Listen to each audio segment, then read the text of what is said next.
pour la dénonciation de ce matin.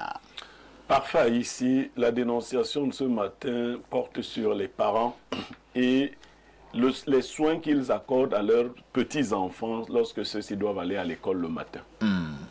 J'ai constaté, pour le déplorer, que certains parents laissent les enfants se laver eux-mêmes, les tout petits. Et vous savez ce que c'est que le bain d'un tout petit. Ils les laissent s'habiller eux-mêmes. Ils ne repassent pas leurs vêtements. D'autres enfants font donc les malins et ne se lavent même pas. Ils s'habillent comme ça. Et vous avez le matin dans les maternelles et les petites classes des salles qui n'ont pas bonne odeur. Parce qu'il y en a qui ont fait le petit pipi, qui ne se sont pas lavés. Je ne sais pas si ça demande aussi d'être riche que de prendre soin de ses enfants le matin.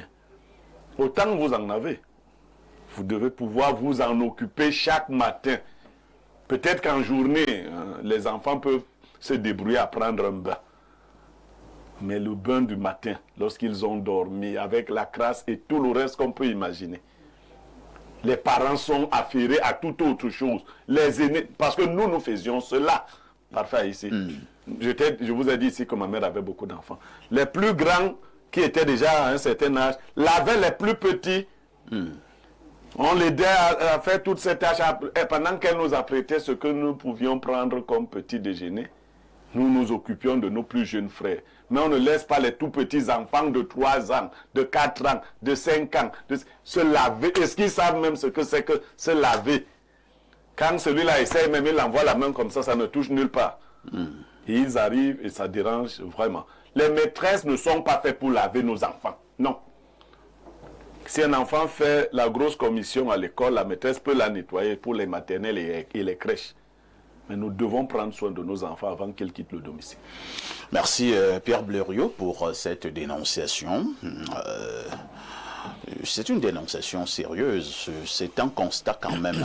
De plus en plus à l'Indo qu'on a la nette impression que les parents sont un peu paresseux. Et lorsque nous parlons des parents ici, nous nous adressons beaucoup plus aux mamans.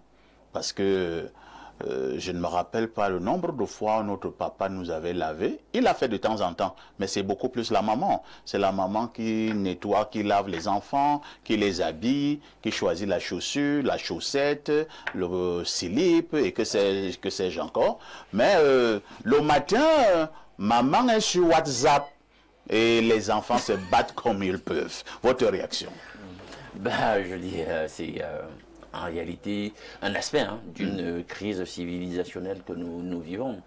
On a cru à un moment donné que dans le cadre de ce qu'ils veulent bien appeler l'émancipation de la femme, il fallait à tout prix autonomiser les femmes financièrement en leur permettant d'avoir une carrière. Les gens ne s'imaginent pas, c'est vrai, parce que les conditions sont difficiles et on se dit, s'il y a un deuxième salaire, etc., est-ce que ce ne sera pas d'une grande aide dans le foyer et tout, forcément. Et puis il y a les velléités propres aux femmes, leurs ambitions, leurs projections, leur façon de se voir dans la vie, etc., leur épanouissement.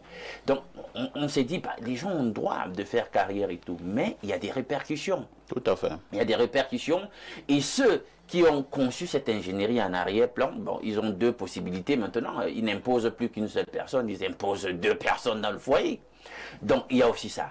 Donc ajouter à cela ce que tu viens de signaler, c'est-à-dire que cette espèce d'addiction 2.0, les gens passent le temps maintenant à faire du potin, ils sont là sur les smartphones, etc. Ils sont toujours en ligne, au point où ils se désengagent de ce qui devrait être leur responsabilité conjugale ou au foyer auprès des enfants.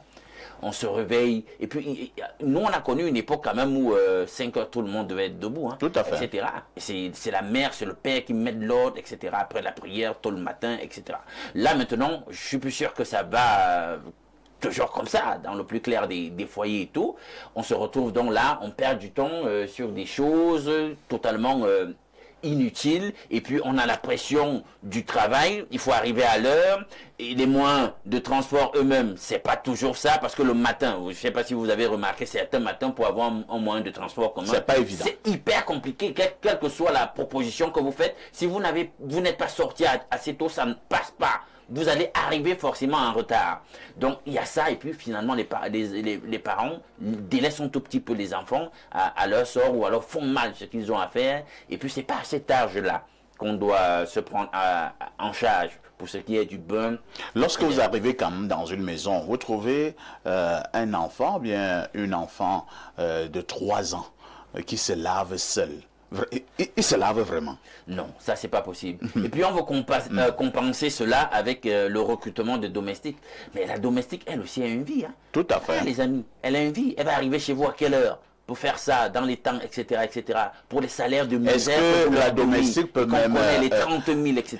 Est-ce que la domestique peut même mieux traiter tes enfants que toi-même? Ben, on a encore des actualités récentes. Voilà. On a vu comment c'est arrivé carrément au drame. Parfois des images insoutenables.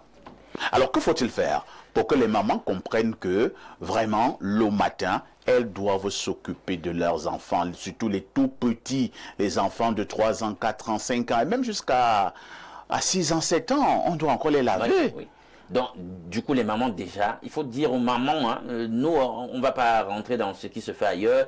Ici, on les appelle les ministres de l'Intérieur. Elles doivent être des lève-tôt. Hein. Elles doivent être cette espèce de femme qu'on décrit quelque part là dans le livre de Proverbes, très industrieuse, alerte en tout, etc., qui prend soin de l'économie de son foyer, etc., dans tous les différents aspects, productive, etc. Donc, qu'elle se lève tôt, hein. Si vous vous levez à 4h30, je pense qu'il n'y aura pas mort d'homme. Bon, donc on va dire c'est à l'heure là où monsieur lui-même vient embêter, etc. etc. Bon, et même si le monsieur embête, c'est pour combien de temps? Bon, voilà, il faut prendre ça. Il faut prendre ça en ligne de compte. Et le monsieur, est-ce qu'il embête tous les matins? Voilà. Donc, du coup, on fait les choses assez rapidement pour que plus tard, 1 heure avant l'heure d'entrée dans les salles, les enfants sont déjà au moins en route là pour prendre le taxi ou alors pour se faire accompagner. Pierre Bleriot-Niémec, nous posons un vrai problème de société ce matin. Ces parents qui abandonnent leurs enfants le matin pour se préparer à aller à l'école. À notre époque, les mamans veillaient, la maman veillait surtout. Elle vérifiait même. Parfois, elle avait même ton emploi de temps. Est-ce que tu as pris le livre de ceci? Est-ce que tu as pris le cahier de cela? Elle vérifie ton sac, elle met le petit déjeuner, elle met ci, elle met ça. Nos femmes, ou alors certaines de nos femmes, en ce moment, dans nos foyers, Pierre Bleriot, elles nous servent même à quoi? Bon, parfait. C'est vrai, tu as pris un seul pan. Je vais d'abord féliciter Alain Do, qui, de manière ramassée, a abordé beaucoup d'aspects. Je veux lui souhaiter d'être un bon mari, un bon papa. Il en a déjà le potentiel, il faudra qu'il aille dans l'application. Pourquoi je le dis en parlant de lui? On passe toute notre vie aujourd'hui à aller à l'école, à faire des petites choses, ensuite à chercher le boulot. Le mariage et la construction de la famille sont relégués au calendrier grec. Pourtant, c'est la finalité de toute vie. Et on n'apprend plus aux gens à bâtir les familles. Tout à fait. Les gens sont plus préoccupés d'avoir des diplômes, de trouver un emploi, et ils n'ont à aucun moment appris ce que c'est qu'être parent, être un époux ou être une épouse. Et après, le mariage devient comme une convention, une chose parmi tant d'autres qu'il faut faire pour montrer qu'on a réussi. D'ailleurs, beaucoup de parents qui ont envoyé leurs enfants faire de bonnes études trouvent qu'à la fin, bon, maintenant le mariage est une parure que les filles peuvent porter pour se vanter. Je me suis marié. Non. La cerise sur le gâteau, quoi. C'est une cerise sur le gâteau, non. Le mariage est le projet le plus important d'une vie, il faut le dire aux parents. Il faut éduquer les petits garçons et les petites filles aux tâches de la maison, parce que nous sommes des sociétés pauvres. Si votre fille ne peut pas se lever tôt pour s'occuper de ses petits frères quand elle est à la maison, ce n'est pas une fois mariée qu'elle aura cette énergie-là. On nous éduquait à travailler, parce que le corps, on le dresse d'une certaine façon. Si votre corps s'habitue au lit, vous ne ferez rien d'extraordinaire une fois devenu parent. L'excuse de on travaille tous les deux n'a pas sa place. Contrairement à ce que tu as voulu dire parfait, moi j'encourage d'abord les familles aux revenus modestes. Dans les familles aux revenus modestes, l'homme n'a pas à se prendre pour homme Superman. Non. Quand tu es pauvre, tu travailles physiquement. Tu contribues. C'est le riche qui fait travailler son argent. Le pauvre ne dort pas. Tu te réveilles avec ta femme, vous commencez. Elle fait ceci, tu fais cela. Elle lave tel. Toi, tu apprends le petit déjeuner. Tu participes parce que c'est ça le prix de la pauvreté. On peut aimer le pauvre. Mais il faut que le pauvre aide à l'aimer. Tu ne peux pas être pauvre et tu dors. Il faut que tu aides la femme qui t'aime à t'aimer. Parce que c'est un fardeau que d'aimer un pauvre. Ah bon? Oui. Oh là là. Je te le dis. Oh, alias Castou. Je te dis que c'est un fardeau que d'aimer un pauvre. Comment ça? Donc pour alléger la charge de la femme qui t'aime, tu te mets au travail. Je l'ai fait. Avec mes premiers enfants, j'étais pauvre. D'ailleurs, pour demander même à faire l'amour avec ma femme, il fallait que je l'aide à faire les travaux de la journée. Parce que si elle les faisait seule, le soir elle était fatiguée. Et elle pouvait même quand elle acceptait, c'était comme prendre seulement. Donc, moi qui aimais trop la chose, je participais. Ma mère venait dire non, un homme qui travaille, je disais à ma mère qu'un pauvre travaille. Non, mais même dans la psychologie de couple, on prescrit ça. Non, un pauvre travail est complexe. Elle ne commence pas dans le lit, elle commence hors du lit. Donc, maintenant, quand vous n'avez pas cette psychologie, vous abandonnez les charges domestiques aux seules femmes, vous les épuisez, et beaucoup sont paresseuses. Parce que quand elles grandissaient, elles n'ont pas été soumises à toutes ces épreuves. Il faut que les parents réapprennent que c'est un investissement très important, pour lequel vous n'êtes même pas sûr d'avoir un retour sur investissement, mais vous êtes obligé de le faire, que de s'occuper des enfants. On se lève avec un... Vous parliez des cahiers et autres. Tout à fait. Les parents qui n'ont pas fait d'études doivent trouver des techniques pour que leurs enfants soient encadrés, pour qu'ils soient accompagnés, qu'ils ne s'y prennent pas par eux-mêmes. Parce que moi j'ai vu un parent qui voulait enseigner l'anglais à son enfant. Mais on dit much, thank you very much, il dit thank you very much. Donc l'enfant là va garder que c'est match. Non, il faut vous faire accompagner. Donc il faut prendre soin de sa famille. C'est un travail qui dépasse le travail du gomme là où vous allez. Et davantage maintenant pour les familles aisées. On n'est pas obligé de faire que la femme aille travailler aussi. Vous savez, on peut concevoir, quand on en a les moyens, une femme épanouie qui mène d'autres activités parallèles, mais qui s'occupe de ses enfants. Nous ratons le plus important parfois ici. Après que les parents ont réussi à avoir de l'argent, à faire à construire les maisons, ils ont élevé des imbéciles. Tout à fait.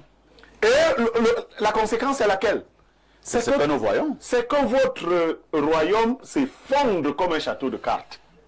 Donc, le plus important, c'est de bâtir les hommes. Il faut donc y mettre de l'énergie. Entendez-vous? Bon, les femmes créent aussi. Que de construire des immeubles. Voilà. Ça comme mieux de former les hommes. Bon, c'est vrai qu'il y a une dernière crainte. Aujourd'hui, les mariages ne sont plus solides. Si la femme met entre guillemets sa vie professionnelle, avec le risque de perdre ce mariage, lorsqu'on la chasse de là, l'âge est passé et autres. C'est pour cela que les unions doivent se solidifier, s'enraciner. Je ne vais pas ajouter ici, quand vous le pouvez, si vous le voulez, fondez vos unions sur la crainte de Dieu. Qu'elles soient durables. Faites ce que vous... Un homme ou une femme qui n'ont pas réussi à éduquer, si vous n'avez pas éduqué vos enfants, vous ne les avez pas formés, vous avez raté votre vie, même si vous avez les immeubles partout. Merci Pierre Blériot. propos extrêmement pertinents. Lisons quelques préoccupations de téléspectateurs. Bonjour à vous parfaits ici et à tout le monde en studio. Vraiment merci pour votre émission qui éduque, informe, dénonce. Mais j'aimerais aussi vous proposer cette dénonciation. Je cite, pourquoi le gouvernement ne voterait pas une loi imposant ses représentants auprès des populations d'être aussi connectés sur le réseau Eneo afin de vivre tout ce que cette société fait endurer ces derniers temps. Bonne journée à vous, c'est Williams depuis Oja qui envoie cette préoccupation.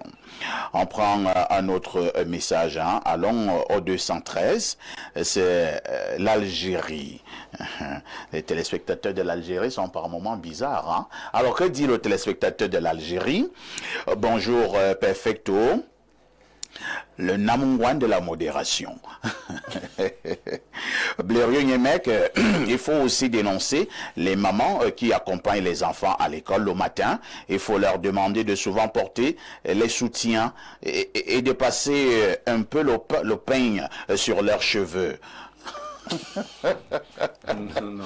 Alain de vous disait ici que dans la précipitation et autres, vous n'avez pas toujours le temps de prendre soin de vous-même. Hein. Le soutien, oui, mais le pain sur les cheveux. Mais ça fait rire, hein. Ouais. Mais le téléspectateur de l'Algérie a raison. Hein.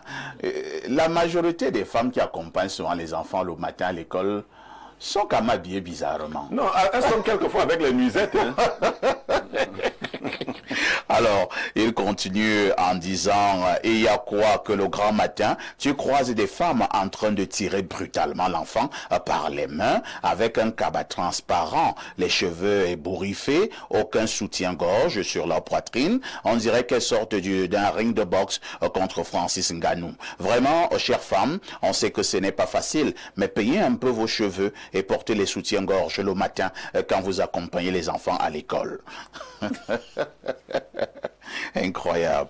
Un autre message ce matin, c'est un message qui nous vient de Douala. Bonjour, sans état d'âme, je souhaiterais que cesse cette mascarade nauséabonde que nous inflige le ministère, la FECAFOOT, Marc Brice et même certains joueurs. J'ai suivi mon frère Blérieux sur le cas de Marc Brice. Je pense que ce dernier est au Cameroun pour des raisons purement sportives et rien d'autre. Alors, il devra être neutre dans cette mascarade entre le MINSEP et la FECAFOOT. S'il a besoin de son assistant, il n'a qu'à se rapprocher de l'instance fêtière avec civilité et voir si sa demande n'aurait pas écho favorable. En ce moment, il prendra à témoin tout le monde. Il ne peut pas manquer du respect aux entraîneurs aussi qualifiés comme M. Tagou et Ntungu et que le ministre ne le lui reproche pas.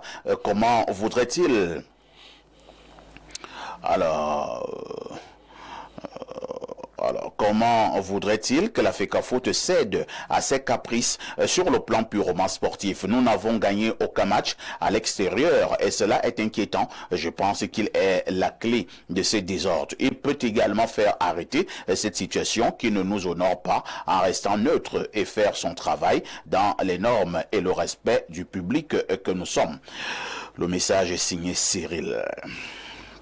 Autre message ce matin, bonjour parfait à ici et les toilettes des établissements alors, c'est André de Douala qui pose cette question. On va en parler un autre jour. On ne va pas tout dénoncer le même jour. Cela fera l'objet d'une autre dénonciation. Bonjour Perfecto, le Mbendeka de la modération. Nous sommes en contact avec Bendeka hein, pour un petit truc. Oui, le grand Bendeka. Bonjour à tout le panel et un bonjour particulier à M. Blérieux. Je pense que M. Blérieux-Niemek devrait ouvrir un institut de psychologie sociale pour éduquer les parents actuels et les futurs parents, majoritairement actuellement jeunes travailleurs. Son intervention était une masterclass. Il a soulevé la source, la racine des futurs problèmes graves que notre génération de jeunes actuels va rencontrer. C'est l'apiculteur d'Obili. De pluie de messages. Hein. On va lire peut-être 3 ou 4 derniers messages. Bonjour, parfait à ici. Oui, on a lu ce message. Hein? Vous n'avez pas besoin d'envoyer le même message 52 fois. Alors, Nous allons prendre un autre message très rapidement. Nous piquons celui-ci. Bonjour, les lumières de l'information. Vous êtes très édifiants. C'est un bida, donc Kolanga, qui envoie ce message. Je pense un Kolanga, c'est la route qui va vers un fou. Oui, C'est la route qui va en fou, un Kolanga. J'espère que vous avez encore du terrain là-bas, les habitants d'Onkolanga. Autre message, bonjour le panel. Certains parents dérangent. Moi, je lave ma fille de 7 ans tous les matins avant de vaquer à mes occupations. Rien à voir avec la pauvreté. Rendez-vous en Balmayo, c'est Herman. Qui t'a donné rendez-vous en Balmayo? Balmayo ne concerne pas tout le monde. Mais si tu habites en Balmayo, bon, ça va. On va pas te demander de quitter ta ville.